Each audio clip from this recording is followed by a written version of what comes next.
ဝါကြီးကရွာကြီးပြောဖြစ်လာပြီးတဲ့နောက်မှာတော့အရင်ကလိုမြန်မာနိုင်ငံမှာအိန္ဒိယနိုင်ငံတရုတ်အစားအစာထိုင်းအစားအစာတွေအပြင်အာရှနိုင်ငံအစားအစာဥရောပအစားအစာတွေပါစားသုံးရတဲ့အနေအထားရှိလာပါပြီ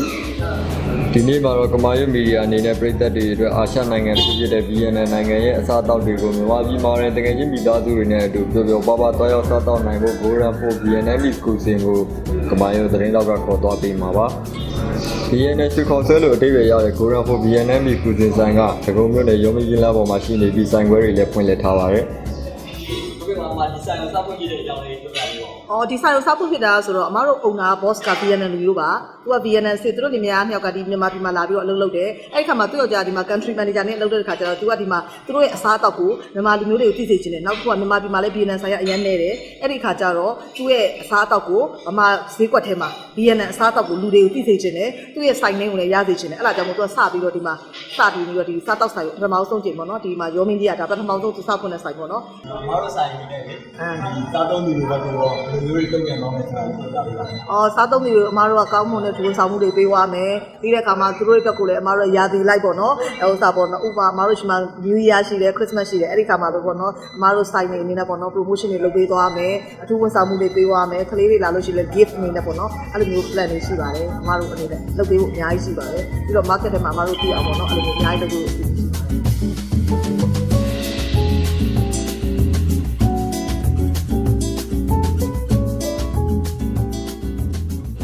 ဆိုင်မှာနာမည်အကြီးဆုံး special room ပေါ့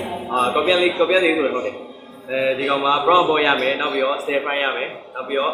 ဝက်သားနဲ့ရမယ်နောက်ဆို sugar cane နဲ့ရမယ်ဒါဆိုင်မှာရောင်းရတော့ brown ball ကိုရောင်းရအောင်နောက်တစ်ခုကဒါကကျွန်တော်ဆိုင်ရဲ့ Vietnam food ကိုနောက်ပြီးတော့အမဲသားနဲ့ရမယ်နောက်ပြီးတော့ကြက်သားနဲ့ရမယ် seafood လေးရအောင် seafood ကြက်သားနဲ့ပစုံနဲ့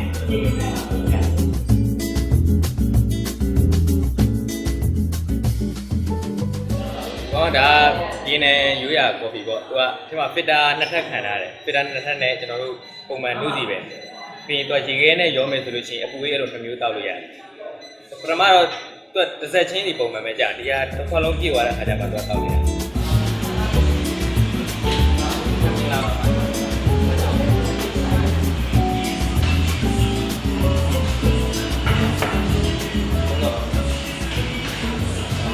ဒီ VNN အစားအစာပေါ့အမေသားဖူကကြတော့မြန်မာအစားအစာတွေနဲ့ဘယ်လိုမျိုးကွာထားချက်ရှိလဲလို့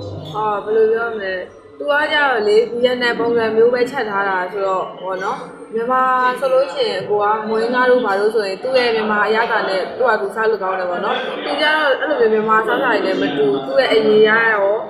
အမဲသားရဲ့အရသာကိုရတယ်ပြီးတော့အဲ့လိုမျိုးပေါ့ဒီပဲပင်ပေါက်လို့ဒီလိုမျိုးလေးနဲ့တွဲစားတာပေါ့နော်ပြီးတော့ဟင်းရလည်းအရန်ပူပူကြီးနဲ့ပေါ့နော်အဲ့လိုမျိုးစားရတော့အရန်စားလို့အဆင်ပြေအရန်လည်းကောင်းပါတယ်လို့ဟုတ်